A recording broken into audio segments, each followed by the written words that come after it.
Hare Krishna, Hare Krishna, Krishna Krishna, Hare Hare, Hare Rama, Hare Rama, Rama Rama, Hare Hare. হরে কৃষ্ণ। সকালের ভাগবতম ক্লাসে সবাইকে স্বাগত জানাই। আমাদের আজকের পাঠ্য বিষয় শ্রীমদ্ ভাগবত তৃতীয় অধ্যায়, প্রথম স্কন্ধ তৃতীয় অধ্যায়। শ্রীকৃষ্ণ হচ্ছেন সমস্ত অবতারের উৎস। শ্লোক সংখ্যা 1। সুত উবাচ জগৃহে পৌরসম রূপম ভগবান মহদাদিভিঃ সম্ভূতম সুর সকলম আদৌ লোক শিশ্রিক্ষয়া। মাতাজি। সুত উবাচ জগৃহে পৌরসম রূপম ভগবান মহদাদিভিঃ সম্ভূতম সুর সকলম আদৌ লোক শিশ্রিক্ষয়া। শব্দার্থ আমার পরে পরে সবাই বলবে।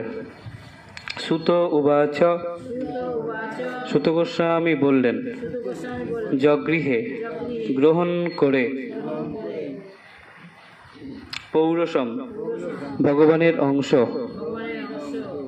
পুরুষ অবতার, রূপম রূপ, ভগবান পরমেশ্বর ভগবান, মহৎ আদিভি মহত্তত্ত্ব ইত্যাদির দ্বারা, সম্ভূতম সুনিষ্পন্ন, ষোড়শকলম 16টি মৌলিক তত্ত্ব, আদৌ আদিতে, লোক ব্রহ্মাণ্ড সমূহ, শিশ্রিক্ষয়া সৃষ্টি করার ইচ্ছায়।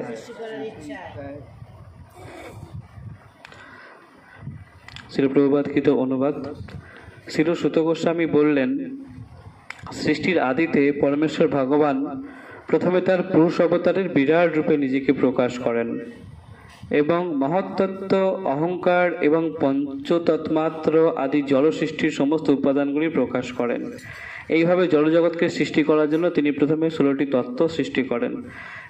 কিভাবে জড়জগৎ সৃষ্টি হয়েছিল, তার আদি কি, সেই সম্পর্কে বলা হচ্ছে। শ্রীল সুত গোস্বামী বলছেন, সৃষ্টির আদিতে অর্থাৎ এই জল সৃষ্টির আদিতে পরমেশ্বর ভগবান প্রথমে তার পুরুষ অবতারে বিরাট রূপে নিজেকে প্রকাশ করেন। তাহলে শ্রীল সুত গোস্বামী বলছেন যে সৃষ্টির আদিতে অর্থাৎ এই জল সৃষ্টির একদম প্রথমে থেকে কি হয়েছিল, ভগবান প্রথম নিজেকে পুরুষ অবতার, বিরাট পুরুষ অবতারে নিজেকে প্রকাশ করেন। মহাবিষ্ণু ভগবান শ্রীকৃষ্ণ তিনি নিজেকে এক্সপ্যান্ড করলেন, প্রকাশ করলেন বিরাট রূপে অর্থাৎ কারণদর্শী বিষ্ণু রূপে। ঠিক আছে, সৃষ্টির আদিতে প্রথমে তার পুরুষ অবতারে বিরাট রূপে, কারণদর্শী বিষ্ণু বিরাট, তার লোমকূপ থেকে ব্রহ্মাণ্ড বেরোচ্ছে। এটা কত বড় একটা পৃথিবীতে আমরা বাস করছি, এটা পুরো ব্রহ্মাণ্ড নয় কিন্তু। আমি যে ব্রহ্মাণ্ডে আমরা যে বাস করছি শুধু পৃথিবীটা নিয়েই কিন্তু এই ব্রহ্মাণ্ডটা নয়, এরকম আরো কত ব্রহ্মাণ্ড আছে, তাই না? তাহলে সেগুলো কোথা থেকে আসছে? কারণদর্শী বিষ্ণুর লোমকূপ থেকে, নিঃশ্বাস প্রশ্বাস থেকে, বুদ্বুদ, যেগুলো এক একটা ব্রহ্মাণ্ড। তাহলে তিনি কত বড়, সেটাই বলা হচ্ছে যে সৃষ্টি আদিতে পরমেশ্বর ভগবান অর্থাৎ কৃষ্ণ প্রথমে তার পুরুষ অবতার রূপে বিরাট রূপে নিজেকে প্রকাশ করেন এবং মহত্তত্ত্ব, অহংকার এবং পঞ্চমাত্র আদি, এই পঞ্চতত্ত্ব তার 5টা উপাদান এবং মহত্তত্ত্ব, অহংকার আদি আরও 3টে উপাদান আদি জলসৃষ্টির উপাদানগুলো প্রকাশ করেন। ঠিক আছে, এইভাবে জলজগৎকে সৃষ্টি করার জন্য তিনি প্রথমে 16টি তত্ত্ব সৃষ্টি করেন, 16খানা। শ্রীল প্রভুপাদকৃত তাৎপর্য আমরা শ্রবণ করি, তখন আরও ভালো করে বোঝার চেষ্টা করি। ভগবদ্গীতায় বলা হয়েছে যে, এই গীতার কথা বলা হচ্ছে, পরমেশ্বর ভগবান শ্রীকৃষ্ণ তার পূর্ণাংশ বিস্তার করে এই জলজগতের প্রতিপালন করেন। এই পুরুষ অবতার সেই তত্ত্বকেই বিশ্লেষণ করেন। পরমেশ্বর ভগবান বাসুদেব বা শ্রীকৃষ্ণ, যিনি বসুদেবের পুত্র অথবা নন্দ মহারাজের পুত্র বলে প্রসিদ্ধ, তিনি সর্ব ঐশ্বর্যের পূর্ণ, সমগ্র ঐশ্বর্য, সমগ্র যশ, সমগ্র বীর্য, সমগ্র শ্রী, সমগ্র জ্ঞান এবং সমগ্র বৈরাগ্য তার মধ্যে পরিপূর্ণরূপে বিরাজমান। তাই তিনি ভগবান, সর্ব ঐশ্বর্যপূর্ণ। কারোর হয়তো যশ থাকতে পারে, কারোর হয়তো সম্পদ থাকতে পারে, কারোর হয়তো শ্রী থাকতে পারে, কিন্তু সমগ্র সম্পদ কারোর আছে?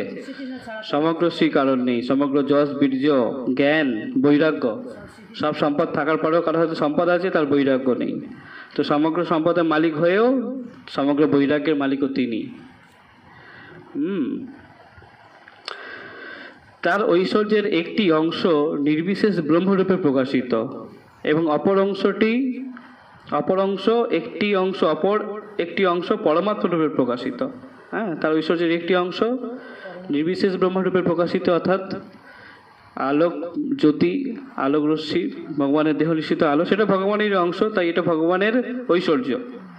এবং তার আরেকটি অংশ কি? পরমাত্ম রূপে প্রকাশিত। ওই আলোক উপরের স্তর পরমাত্ম রূপে প্রকাশিত। পরমেশ্বর ভগবান শ্রীকৃষ্ণের সেই পুরুষ রূপ হচ্ছে আদি পরমাত্মা, অর্থাৎ কারণদক্ষায় বিষ্ণু, গর্ভদক্ষায় বিষ্ণু এরা হচ্ছেন আদি পরমাত্মা। পরমেশ্বর ভগবান শ্রীকৃষ্ণের সেই পুরুষ রূপ। জলসৃষ্টিতে 3টি পুরুষ রূপ আছে, যারা কারণদক্ষায় বিষ্ণু, গর্ভদক্ষায় বিষ্ণু এবং ক্ষীরদক্ষায় বিষ্ণু নামে পরিচিত। ঠিক আছে, এরা হচ্ছে আদি পরমাত্মা, এই কারণদক্ষায় বিষ্ণু, গর্ভদক্ষায় বিষ্ণু। তাদের সম্বন্ধে আমরা একে একে অবগত হব। কারণদক্ষায় বিষ্ণুর রোমকূপ থেকে অনন্ত কোটি ব্রহ্মাণ্ডের উৎপত্তি হয়, তাই না? এক্ষুনি পড়ছিলাম আমরা যে কারণদক্ষায় বিষ্ণু কারণ সমুদ্রে শয়নরত আছেন, সমুদ্রে, এবং তার এই রোমকূপ থেকে বুদ্বুদ বেরোচ্ছে, সেগুলো এক একটি ব্রহ্মাণ্ড। তাহলে অনন্ত অনন্ত বুদ্বুদ বেরোচ্ছে, অনন্ত অনন্ত কোটি ব্রহ্মাণ্ড সর্বদাই সৃষ্টি হচ্ছে।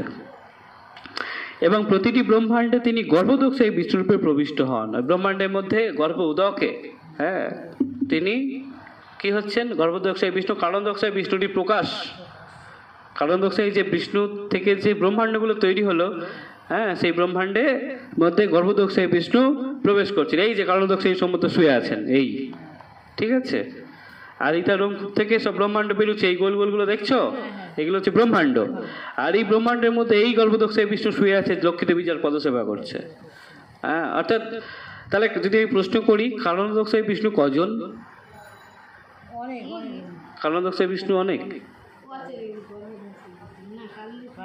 কারণদক্ষায় বিষ্ণু একজন, ঠিক আছে, যার রোমকূপ থেকে ব্রহ্মাণ্ড সৃষ্টি হচ্ছে। এবারে যেহেতু ব্রহ্মাণ্ড বহু, অনন্ত কোটি ব্রহ্মাণ্ড, এই দেখো অনন্ত কোটি ব্রহ্মাণ্ডে উৎপত্তি হচ্ছে, তাহলে যদি গর্ভদক্ষায় বিষ্ণু তাহলে কত? তাহলে অনন্ত কোটি গর্ভদক্ষায় বিষ্ণু, কারণ প্রত্যেকটা ব্রহ্মাণ্ডে একজন করে গর্ভদক্ষায় বিষ্ণু প্রবেশ করছেন, কারণদক্ষায় বিষ্ণুর অংশ। আচ্ছা, এবারে এই গর্ভদক্ষায় বিষ্ণু তারপরে কি বলা হচ্ছে পড়ি। তাহলে এই যে অনন্ত কোটি ব্রহ্মাণ্ডের উৎপত্তি হয় এবং প্রতিটি ব্রহ্মাণ্ডে তিনি গর্ভদক্ষায় বিষ্ণু রূপে প্রবিষ্ট হন। ভগবদ গীতাতেও আরও বলা হয়েছে যে নির্দিষ্ট সময়ের ব্যবধানে এই জড়জগতের সৃষ্টি হয় এবং তারপর তা আবার ধ্বংস হয়ে যায়। হ্যাঁ, নিত্যবদ্ধ জীবেদের জন্য পরমেশ্বর ভগবানের পরম ইচ্ছার প্রভাবে এই সৃষ্টি এবং ধ্বংস সাধিত হয়। কাদের জন্য? নিত্যবদ্ধ জীব, তারা এই জড়জগৎকে এত ভালোবেসে ফেলেছে অজ্ঞানতার অন্ধকারে, তারা এই জড়জগৎ ছেড়ে যেতে চাইছে না।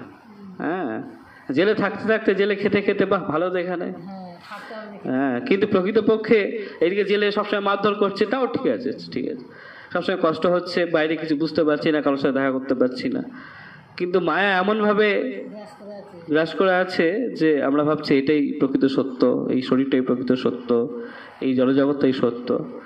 তো তারা হচ্ছে নিত্যবদ্ধ, আমরা কালকেই পড়ছিলাম, অনন্তকাল ধরে বদ্ধ দশা চলছে, তাই আমরা নিত্যবদ্ধ। প্রকৃতপক্ষে এখন আমরা কেউ নিত্যবদ্ধ নই, আমরা হচ্ছে কি বন্ধন মুক্ত, অর্থাৎ ভগবানের ভজন শুরু হলো যখনই, তখন থেকে বন্ধন মুক্ত জীবদ্দশায় পরিণত হচ্ছি আমরা। একটা হচ্ছে নিত্য মুক্ত জীব, অর্থাৎ যারা অনন্তকাল ধরে ভগবত ধামে আছেন তারা কি নিত্য মুক্ত, তারা কি বদ্ধ, তারা হচ্ছে নিত্য মুক্ত। আর অনন্তকাল ধরে যারা এই জড়জগতে আছে বা ব্রহ্মাণ্ডের অন্য কোনো জড়জগতে আছে তারা হচ্ছে নিত্য বদ্ধ। কিন্তু যারা এই নিত্য বদ্ধ অবস্থা থেকে গুরুদেবের কৃপায় আত্মতত্ত্ব জ্ঞান লাভ করে, হ্যাঁ, যারা সদ্গুরু চরণে আশ্রয় পেয়েছেন, তারা হচ্ছে বন্ধন মুক্ত জীবের পর্যায়ে যাচ্ছে অনুশীলন, কৃষ্ণ ভক্তি অনুশীলনের দ্বারা তারা বন্ধনমুক্ত জীবের, তাহলে 3 প্রকার জীব, নিত্যবদ্ধ, নিত্যমুক্ত আর বন্ধনমুক্ত। বন্ধনমুক্ত কারা? যারা বদ্ধদশায় ছিল, এখন হয়তো কিছুটা আছে বা আছে, কিন্তু তারা অনুশীলন শুরু করেছে মুক্ত হওয়ার। এরা এক সময় নিত্য মুক্ত জীবে চলে যাবে, ভগবত ধামে ফিরে গিয়ে নিত্য মুক্ত জীবে নিত্য মুক্ত হয়ে যাবে তারা, তাই না? তো এই জড়জগৎ সৃষ্টি করেছেন ভগবান নিত্য মুক্ত জীবীদের জন্য, নিত্যবদ্ধ জীবীদের জন্য। নিত্যমুক্ত জীব ভগবত ধামে থাকবে, যারা নিত্যবদ্ধ জীব তারাই জড়জগতে থাকবে, কারণ তাদের চিন্ময় জগতে থাকার যোগ্যতা নেই, তাই না? আমরা পড়েছিলাম ভাগবতমে। যদিও সমস্ত জীব ওই ভগবত ধাম থেকেই, চিন্ময় ধাম থেকেই নিঃসৃত হয়। হ্যাঁ, তাহলে নিত্যবদ্ধ জীবীদের জন্য, এই নিত্যবদ্ধ টার্মটা এটা কিন্তু বুঝে নিতে হবে। হ্যাঁ, নিত্যবদ্ধ জীবীদের জন্য পরমেশ্বর ভগবানের পরম ইচ্ছার প্রভাবে এই সৃষ্টি এবং ধ্বংস সাধিত হয়। হ্যাঁ, এই সমাজে ভালো মানুষও আছে, আবার পাপাচারী যারা আইন শৃঙ্খলা মেনে চলছে না, তার সেরকম মানুষও আছে। সেই সব মানুষদের জন্য জেল তৈরি করতে হচ্ছে, নাহলে কি জেল তৈরি করার প্রয়োজন ছিল? প্রয়োজন ছিল না। যদি সবাই আইন মেনে চলতো তাহলে কি তো ওই জেলটার কি প্রয়োজন হতো? হতো কি? সেই জন্য যেহেতু আমরাও আইন মেনে চলছিলাম না চিন্ময় ধামে, তাই তার জন্য এই জেলটা তৈরি করতে হয়েছে, এই কারাগারটা, জড়জগৎরূপী কারাগার ভগবানকে তৈরি করতে হয়েছে, যাতে আমরা সংশোধন করে আবার ভগবত ধামে ফিরে যেতে পারি, নিজেকে সংশোধন করতে পারি। তাহলে নিত্যবদ্ধ জীবেদের স্বতন্ত্রতা বোধ বা অহংকার রয়েছে, এরা স্বতন্ত্র, এরা ভাবে আমি ভগবান, হ্যাঁ আমি, এবং অহংকার রয়েছে, যার ফলে ইন্দ্রিয় সুখভোগের প্রতি আসক্ত হয়, যদিও প্রকৃতপক্ষে কোনো কিছু ভোগ করার ক্ষমতা তাদের নেই। ভগবানই হচ্ছেন একমাত্র ভোক্তা, হ্যাঁ, এবং অন্য সবকিছু হচ্ছে তার ভোগের বিষয়। ভোক্তাকে কেবলমাত্র ভগবান, আর অন্য সবকিছু তার ভোগের বিষয়। জীবেরা হচ্ছেন অধীন ভোক্তা, হ্যাঁ, কিন্তু তাদের স্বরূপ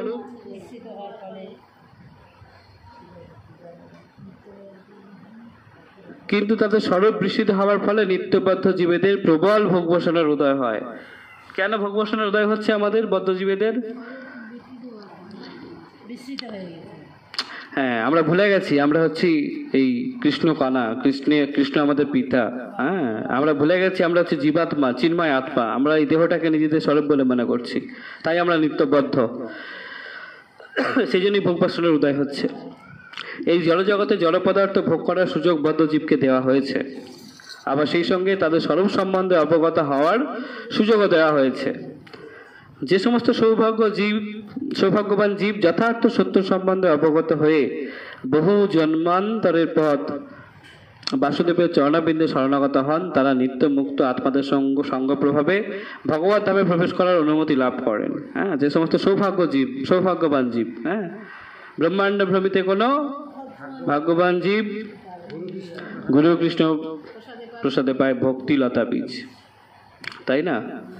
তা সেই রকম ভাগ্যবান যারা সত্য সম্বন্ধে অবগত হয়ে, অর্থাৎ পরমেশ্বর ভগবানই হচ্ছে সত্য, তিনি হচ্ছেন নিত্য, আর তার দাসও নিত্য, সেই নিত্যতা জেনে বহু জন্মান্তরের পথ বাসুদেবের চরণাবিন্দে শরণাগত হন। বহু জন্মান্তরের পরে বাসুদেবের চরণাবিন্দে শরণাগত হন, তারা নিত্যমুক্ত আত্মাদের সঙ্গ প্রভাবে ভগবত ধামে প্রবেশ করার অনুমতি লাভ করেন। কালকে আমরা পড়ছিলাম কি, যে যার হাত পা বাঁধা আছে, তাহলে আমার হাত পা বাঁধা বেঁধে রেখে গিয়ে চলে গেছে, আমাকে কে খুলবে? কেউ মুক্ত জীব যার হাত পা বাঁধা নেই, হয়তো রাস্তা দিয়ে যাচ্ছে, তাকে ডাকলাম যে খুলে দাও, আমি নিজে চেষ্টা করলে খুলতে পারবো? আমার আশেপাশে সব জীব সব ওই রকম ভাবে পড়ে আছে, সবাই বদ্ধ, হ্যাঁ, হাত পা বেঁধে রেখেছে, কে তাহলে খুলবে? এমন কোনো আছে যে মুক্ত? হ্যাঁ, তাহলে আমরা সবাই বদ্ধ জীব, নিত্যবদ্ধ, আর আমাদের সেই গুরুদেব হচ্ছেন নিত্য মুক্ত। তাহলে সেই গুরুদেবের শরণাপন্ন হলেই তিনি আমাদের এই বন্ধন খুলে দিতে পারবেন, মুক্ত করতে পারবেন। এখানে সেটাই বলা হচ্ছে, যে সমস্ত সৌভাগ্যবান জীব যথার্থ সত্য সম্বন্ধে অবগত হয়ে বহু জন্মান্তরের পর বাসুদেবের চরণাবিন্দে শরণাগত হন, তারা নিত্য মুক্ত আত্মাদের সঙ্গের প্রভাবে, শুধু বাসুদেবের শরণাগত হচ্ছেন না, নিত্যমুক্ত জীব, নিত্যমুক্ত, সেই নিত্যমুক্তদের তাদের সঙ্গের প্রভাবে তাহলে কি হবে, সেই সময় নিত্যমুক্ত আত্মাদের সঙ্গ প্রভাবে ভগবত ধামে প্রবেশ করার অনুমতি লাভ করেন। হ্যাঁ, নিত্যমুক্ত হতে পারেন, নিত্যমুক্ত জীবীদের সঙ্গে প্রভাবে নিত্যমুক্ত হয়ে তারা ভগবত ধামে প্রবেশ করতে পারেন। সেখানে প্রবেশ করার পর এই রকম সৌভাগ্যবান জীবকে আর এই জড়জগতে জড়সৃষ্টিতে ফিরে আসতে হয় না। আমরা যদি ভগবত ধামে ফিরে যাই আর এই জড়জগতে ফিরে আসতে হয় না। কিন্তু যারা এই স্বরূপগত সত্যকে উপলব্ধি করতে পারে না, অর্থাৎ স্বরূপগত সত্য কি, আমি যে জীবাত্মা এটাকে উপলব্ধি করতে পারেনি, নিজেকে এখনো ভাবছে দেহ, তারা এই জড়জগতে প্রলয়ের পর মহত্তত্ত্বে লীন হয়ে যায়, মহাবিষ্ণুতে গিয়ে আশ্রয় নেয়। ঠিক আছে, মহাবিষ্ণুতে গিয়ে আশ্রয় নেয়। আবার যখন সৃষ্টি হয় মহাবিষ্ণু থেকে আবার সব বেরিয়ে আসে জীবাত্মাগুলো। হ্যাঁ, তারা মহত্তত্ত্বে লীন হয়ে যায়। তারপর যখন আবার সৃষ্টি হয় তখন তারা মহত্তত্ত্ব থেকে জেগে ওঠে। এই মহত্তত্ত্বে জড়সৃষ্টির সমস্ত উপাদানগুলি রয়েছে, এমনকি বদ্ধ জীবাত্মারাও এই মহত্তত্ত্বে রয়েছে। মৌলিকভাবে এই মহত্তত্ত্বকে 16টি ভাগে ভাগ করা যায়, যেমন পঞ্চমহাভূত 5টা, হ্যাঁ, এবং 11 ইন্দ্রিয়, অর্থাৎ 5টা জ্ঞানেন্দ্রিয়, 5টা কর্মেন্দ্রিয় এবং মন। 5টা, এই 5টা এইটাকে জেনে নাও। পঞ্চভূত কি কি বলো? মাটি, জল, অগ্নি, আকাশ, বাতাস, আকাশ, 5টা। তারপরে বলা হলো কি 11 ইন্দ্রিয়। 11 ইন্দ্রিয়ের মধ্যে 5টা হচ্ছে জ্ঞানেন্দ্রিয়, চোখ, কান, নাক, জিহ্বা, ত্বক। তাহলে 5টা 10টা হয়ে গেল। 5টা হচ্ছে কর্মেন্দ্রিয়, হাত পা মুখ, পায়ু, উপস্থ। কটা হলো? 5 5 10, 5 15। আর একটা হচ্ছে মন, এই হচ্ছে 16। ঠিক আছে, এই যে বলা হলো না, এই মৌলিকভাবে এই মহত্তত্ত্বকে 16টি ভাগে ভাগ করা যায়, যেমন পঞ্চভূত এবং 11 ইন্দ্রিয়। ঠিক আছে, 11 ইন্দ্রিয় আর 5টা, 16টা হয়ে গেল। মহত্তত্ত্ব অনেকটা নির্মল আকাশের মেঘের মতো, চিন্ময় জগতের সর্বত্রই ব্রহ্মজ্যোতির দ্বারা উদ্ভাসিত, এবং সেখানে সবকিছুই চিন্ময় জ্যোতিতে উজ্জ্বল। অন্তহীন বিরাট চিদাকাশের এক কোণে মহত্তত্ত্ব এসে জড়ো হয়। হ্যাঁ, অন্তহীন বিরাট চিদাকাশের এক কোণে মহত্তত্ত্ব এসে জড়ো হয়, এবং যে অংশ মহত্তত্ত্বের দ্বারা আচ্ছাদিত হয়ে পড়ে তাকে বলা হয় জড়জগৎ। হ্যাঁ, জড়জগৎ খুবই সূক্ষ্ম, ছোট, বুঝতে পারছো তো? চিৎ জগৎ অনেক বিশাল। অন্তহীন বিরাট চিদাকাশের এক কোণে মহত্তত্ত্ব এসে জড়ো হয়, এবং যে অংশ মহত্তত্ত্বের দ্বারা আচ্ছাদিত হয়ে পড়ে তাকে বলা হয় জড়জগৎ। মহত্তত্ত্বের দ্বারা আচ্ছাদিত, মহত্তত্ত্বটা কি? এই যে 16টা অংশ, এই 16টা যে করা হলো এগুলোই। মহাবিষ্ণু প্রকাশিত হলো এবং 16টা এই তত্ত্ব প্রকাশ করলেন, এগুলো হচ্ছে মহত্তত্ত্ব। হ্যাঁ,